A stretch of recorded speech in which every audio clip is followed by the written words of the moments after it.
If you're running Facebook ads right now and your ads just aren't producing, maybe they were producing for a time, maybe for a very long time, and then all of a sudden they dropped off. And now, no matter what you post, no matter what you try to test, none of it's working.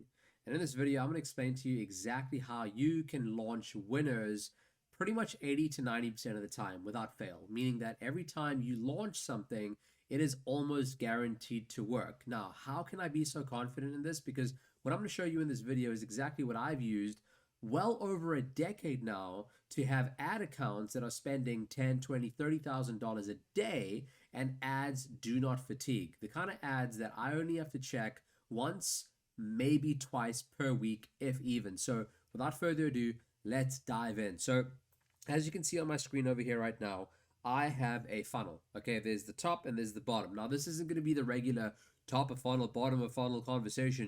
Are you retargeting, bro? That's not what this is about. I'm here to illustrate something very, very simple. Okay, if you could expand one part of this funnel to be able to push more people through, in other words, more eyeballs through. Okay, let's make that very clear. Which part of it would you expand to get more of these people through? Would you expand the top of the funnel? Meaning, would you rather make the top of the funnel bigger, like so? Or would you rather make the bottom of the funnel bigger? I think it's pretty obvious. You'd make the top of it bigger. So how does this relate to advertising? Well, the thing is that if you look at an ad, it's composed of a few different elements, really. The image or the video, you have the headline, and then you have the actual hook of the primary text, and then you have really the body of the primary text, right? This is essentially the ad. Now, if you look at it, there's a hierarchy to this, meaning that the I first goes over here. So the creative will always be number one, the headline will always be number two, the hook of the primary text will always be number three, and the body will always be number four. Why is this relevant? Most advertisers, when they're looking to launch new ads, launch new creatives, what they end up doing is they'll go and tinker with the freaking copy or the headline, or they'll change some part of that and think, okay, well, this is going to make a big difference. Heck, they'll even go ahead and change the actual landing page. So looks like a basketball, but this is like the URL. You know, like the freaking symbol with like a network, that emoji. I was trying to do that over here, but they may even change this. This is like really now the bottom of the funnel that you're trying to make wider. Let me try to increase my conversion rate. Like, these are all great things, but if you look at it, the top of the funnel, the thing that people see most, it's going to be your creative. Okay, it's going to be your creative. And so most of your time would be better off spent over here. So when we're going ahead and we're optimizing creative now, we want to think to ourselves, okay, am I launching more of what's already worked for me in the past, meaning some variation of what's worked? So say, for example, I can launch a new headline on the actual image, so like a banner, or on the video. You know, could I get another spokesperson? Can I use new B-roll? You see, usually when we're making changes to an ad, we want to make these changes first. Okay, we want to make these changes first, because the truth is that most people, when they're making changes, they start making changes to a whole bunch of irrelevant things. And they make it so different. They make the creative so different that it actually ends up looking like something completely out of what's already worked in the past.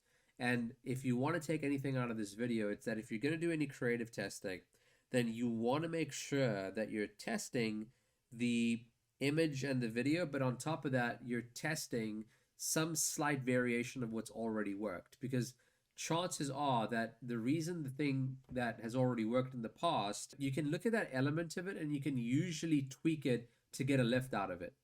I've even seen ads freaking crush off of different B-roll, right? Like, there was an ad, it was using some B-roll, and like usually in the first 3 to 5 seconds, if you can hit it with a whole different like B-roll and, you know, music and caption style, it will oftentimes look like a different ad altogether. And the one thing that I'd add over here as well is just this idea that, you know, when people look at an ad, they want to see it as something different. If you have these two ads over here and you're essentially saying, you know, monologue 1 over here, but then you're saying monologue 2 over here, if the setting is the same and the person is the same and the freaking music is the same and the b-roll is the same, then people are going to think is it's the same, even if the monologue is different. So when people look at it, they're going to be like, ah, I've already seen that. Let me just keep swiping, right? Let me keep scrolling. And your goal over here with making creative variations is to make it look different enough from the original, but you also want it to look similar enough to the original because it's the original that worked. It's about finding that sort of balance, right? It's always going to be a balancing act. This is the beam that you're going to try to make sure you have enough of the same, but then you also have enough different. Okay? So this is generally how we do creative testing. Now, as a bonus, what I will say over here is that when you're doing any creative testing on the Facebook side, what you want to do is the following. I would usually have one ad set and I would put in here 3 to 5 creatives. That's one way of doing it.